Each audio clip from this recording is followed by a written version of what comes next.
Welcome to Sew Very Easy. My name is Laura, and do you know what this is?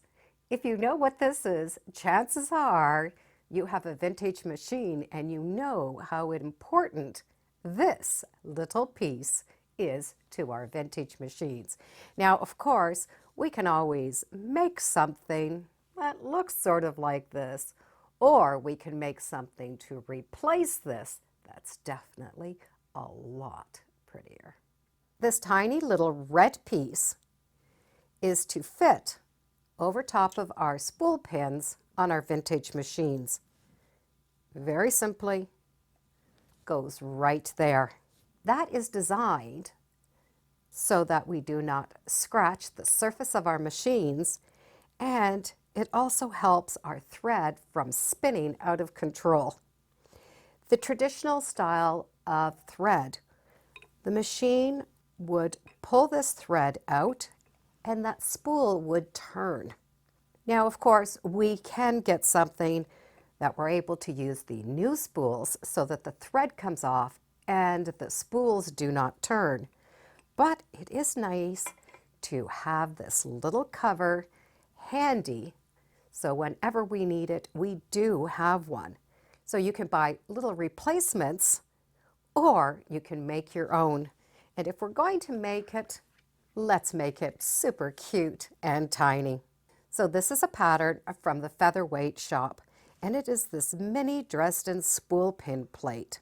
And it's designed to sit right here to protect that machine. Now there are a few different ways you can get this pattern. You can buy the pattern on its own. You can buy the pattern with a little bit of fabric. You can also get this pattern for free. If you want the pattern for free, you just need to sign up to the Featherweight shop.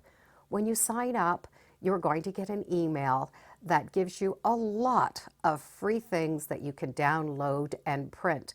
There's some quilt patterns, there is this pattern, and there's lots of other things that you can print out and have fun. So if you like vintage machines, that is definitely a fun thing to do.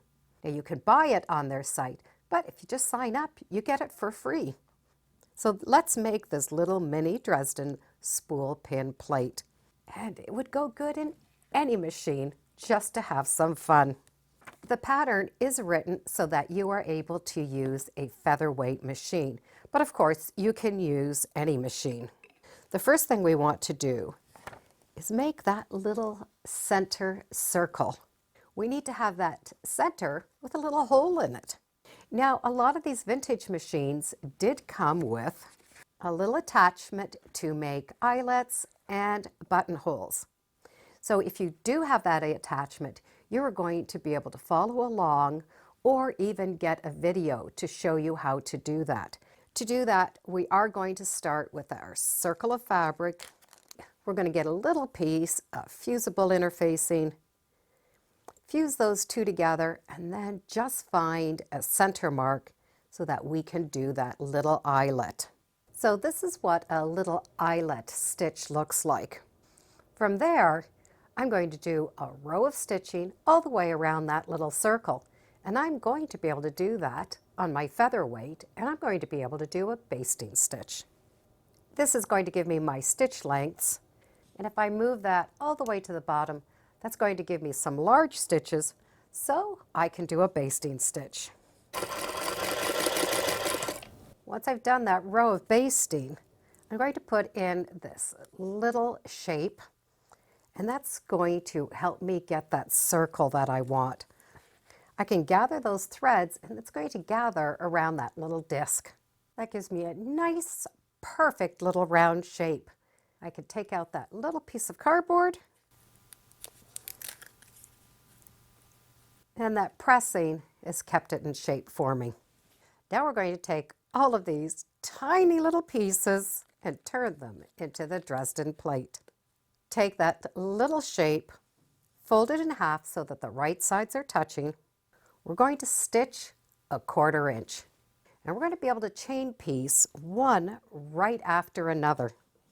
When you start stitching, be sure to put your stitches back to a regular stitch and not your basting.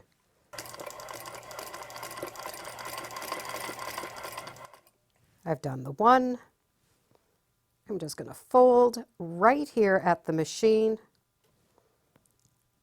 and stitch. So I'm going to stitch one piece right after another.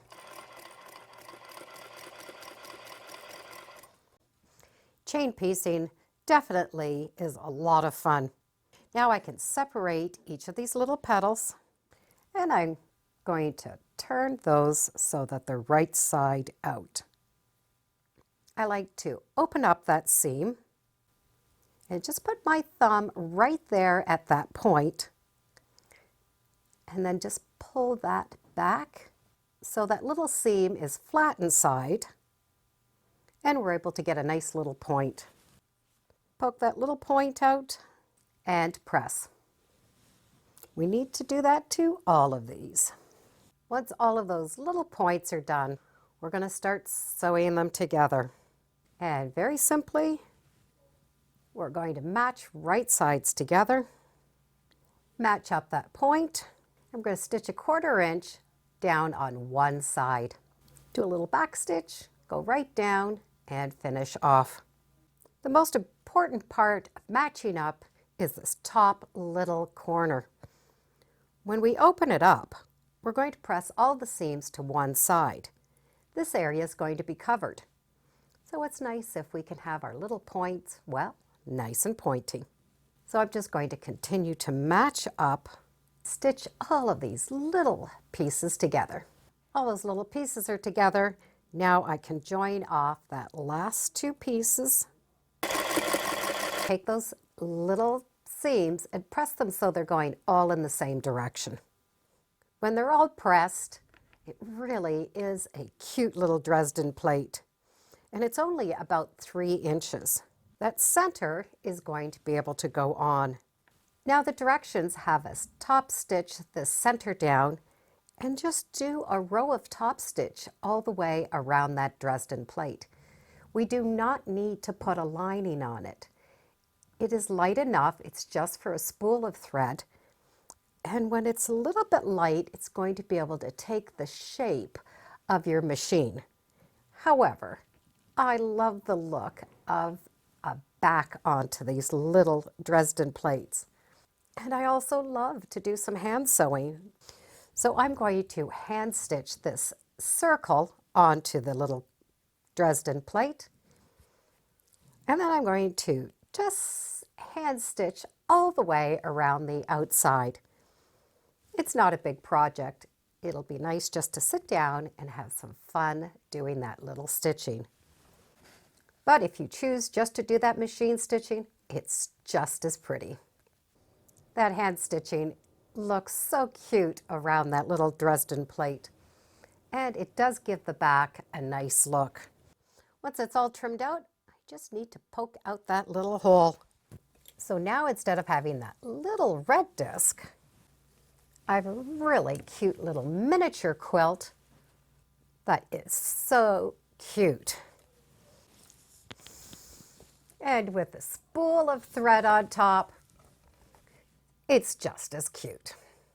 This little Dresden plate is going to look super cute on any sewing machine that I put it on, regardless if it's my featherweight, my vintage, or even some of my newer machines. It's a nice way to just finishing off and having something pretty to look at while we were stitching.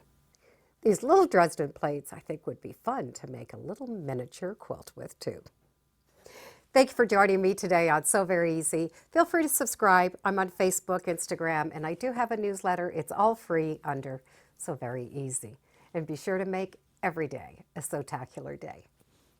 Bye for now.